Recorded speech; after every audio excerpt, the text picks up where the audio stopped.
Capítulo 11. Quem roubou as tortas? Quando eles chegaram, o rei e a rainha de copas estavam sentados no trono, com uma grande multidão reunida ao seu redor. Todo tipo de passarinhos e animaizinhos, além de todo o baralho de cartas. O valete estava de pé diante deles, acorrentado, com um soldado de cada lado montando guarda. E perto do rei estava o coelho branco, com uma trombeta numa das mãos e um rolo de pergaminho na outra. Bem no meio da corte de justiça havia uma mesa com um grande prato de tortas. Elas pareciam tão gostosas que Alice ficou com muita fome só de olhar para elas. Gostaria que terminassem logo o julgamento, pensou, e distribuíssem os doces. Mas não parecia haver chance de isso acontecer. Por isso, ela começou a olhar para tudo ao redor de si, só para passar o tempo. Alice nunca tinha estado numa corte de justiça antes, mas já tinha lido a respeito em livros e ficou bem satisfeita ao descobrir que sabia o nome de quase tudo. Aquele é o juiz, disse para si mesma, por causa da sua grande peruca. O juiz, por sinal, era o rei. E, como ele trazia a coroa sobre a peruca, vejam no início do livro se quiserem saber como é que ele conseguiu fazer isso, não parecia nem um pouco confortável e o arranjo certamente não lhe ficava bem. E ali é a banca do júri, pensou Alice. E aquelas 12 criaturas, ela foi obrigada a dizer criaturas, sabem? Porque alguns eram animais, outros eram pássaros. Acho que são jurados. Ela repetiu essa palavra 2 ou 3 vezes para si mesma, bem orgulhosa, pois achava, e com razão, que muito poucas meninas da sua idade sabiam o significado da palavra. Entretanto, membros do júri teria dado no mesmo. Os 12 jurados estavam todos escrevendo muito diligentemente em suas lousas. O que eles estão fazendo? Alice sussurrou ao grifo. Não podem ter nada para anotar, pois o julgamento ainda não começou. Estão escrevendo seus nomes, sussurrou o grifo em resposta, por medo de esquecê-los antes do fim do julgamento. Estúpidos! Alice começou indignada em voz alta, mas calou-se apressadamente, pois o coelho branco gritou: Silêncio na corte! E o rei pôs os óculos e olhou ansiosamente ao redor para ver quem estava falando. Alice podia ver tão bem como se estivesse espiando sobre seus ombros que todos os jurados estavam escrevendo estúpidos nas suas lousas, e ela pôde até observar que um deles não sabia soletrar estúpido e teve de pedir ajuda ao seu vizinho. Que bela mijórdia vão estar as suas lousas antes do fim do julgamento, pensou Alice. Um dos jurados tinha um lápis que rangia. Isso, claro, Alice não podia suportar. E ela deu a volta na corte para se colocar atrás desse membro do júri. E logo encontrou uma oportunidade de lhe tirar o lápis. Foi tão rápida que o pobre pequeno jurado, era Bill, o lagarto, não conseguiu descobrir o que tinha acontecido com o seu lápis. Por isso, depois de procurá-lo por toda parte, foi obrigada a escrever com o dedo no resto do dia, o que pouco adiantava, pois não deixava nenhuma marca sobre a lousa. Arauto, leia a acusação, disse o rei.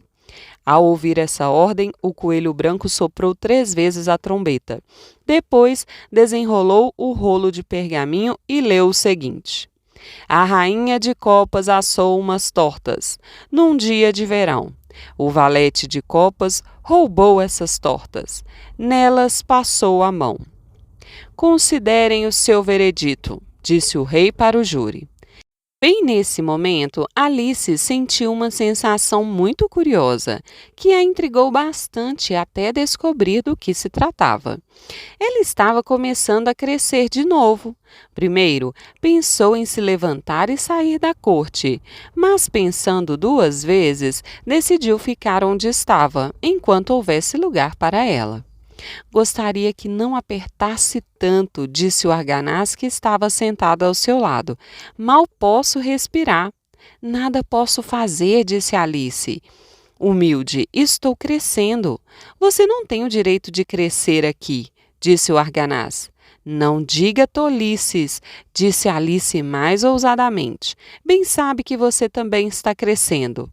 Sim, mas eu cresço a um ritmo razoável, disse o arganaz, e não desse modo ridículo. E ele se levantou muito emburrado e foi para o outro lado da corte. Durante todo esse tempo, a rainha não deixara de fitar o chapeleiro e, bem no momento em que o arganaz atravessou a corte, ela disse a um dos oficiais da corte: Traga-me a lista dos cantores no último concerto. Ao que o desgraçado chapeleiro tremeu de tal modo que atirou para longe os 2 sapatos. Preste o seu depoimento, repetiu o rei zangado, senão vou mandá-lo executar, esteja nervoso ou não. Sou um pobre homem, vossa majestade, começou o chapeleiro com voz trêmula, e nem tinha começado a tomar o meu chá há não mais que uma semana, mais ou menos, e o pão com manteiga ficando cada vez mais fino, e o chacoalhar do chá. O chacoalhar do quê? Disse o rei. Começou com o chá, respondeu o chapeleiro. Claro que chacoalhar começa com chá, disse o rei rispidamente. Acha que sou imbecil? Continue. Sou um pobre homem, continuou o chapeleiro, e a maioria das coisas chacoalharam depois disso. Só que a lebre de março disse, não disse, interrompeu a lebre de março com grande pressa. Disse, disse o chapeleiro. Nego, disse a lebre de março. Ela nega, disse o rei. Deixem essa parte fora. Bem, de qualquer modo, o arganaz disse, continuou o chapeleiro, olhando ansiosamente ao redor para ver se ele também negaria. Mas o arganaz não negou nada, pois estava profundamente adormecido. Depois disso, continuou o chapeleiro, cortei um pedaço de pão com manteiga. Mas o que foi que o arganaz disse? Perguntou um dos jurados. Não me lembro, disse o chapeleiro. Você tem de se lembrar, observou o rei, senão vou mandá-lo executar. O desgraçado chapeleiro deixou cair a xícara de chá e o pão com manteiga e curvou-se dobrando um dos joelhos. Sou um pobre homem, vossa majestade. Começou. Você é um arador muito pobre, disse o rei. Nesse momento, um dos porquinhos da Índia aplaudiu e foi imediatamente reprimido pelos oficiais da corte. Como essa é uma palavra bastante dura, vou lhes explicar como é que foram reprimidos. Os oficiais tinham um grande saco de lona amarrado na boca com cordões. Nesse saco enfiaram o porquinho da Índia, de cabeça para baixo, e depois sentaram-se sobre o saco. Estou contente de ter visto esta cena, pensou Alice. Li tantas vezes no jornal, no final dos julgamentos, houve tentativas de aplauso imediatamente reprimidas pelos oficiais da corte, e nunca tinha entendido o que isso significava até agora. Se isso é tudo o que você sabe sobre o caso, pode descer do banco das testemunhas, continuou o rei. Não posso me abaixar mais, disse o chapeleiro. Já estou no chão. Nesse caso, pode se sentar, replicou o rei. Nesse momento, o outro porquinho da Índia aplaudiu e foi reprimido. Bem, isso acaba com os porquinhos da Índia, pensou Alice. A corte vai funcionar melhor agora. Preferia terminar o meu chá, disse o chapeleiro, com um olhar ansioso para a rainha, que lia a lista dos cantores. Pode se retirar, disse o rei, e o chapeleiro deixou a corte apressadamente, sem nem sequer esperar para calçar os sapatos. E cortem a cabeça dele lá fora, acrescentou a rainha a um dos oficiais. Mas o chapeleiro já tinha sumido quando o oficial conseguiu chegar até a porta. Chame a próxima testemunha, disse o rei. A próxima testemunha era a cozinheira da duquesa. Ela trazia a caixa de pimenta numa das mãos, e Alice logo adivinhou quem era, mesmo antes de ela entrar na corte, porque as pessoas perto da porta começaram a espirrar todas ao mesmo tempo.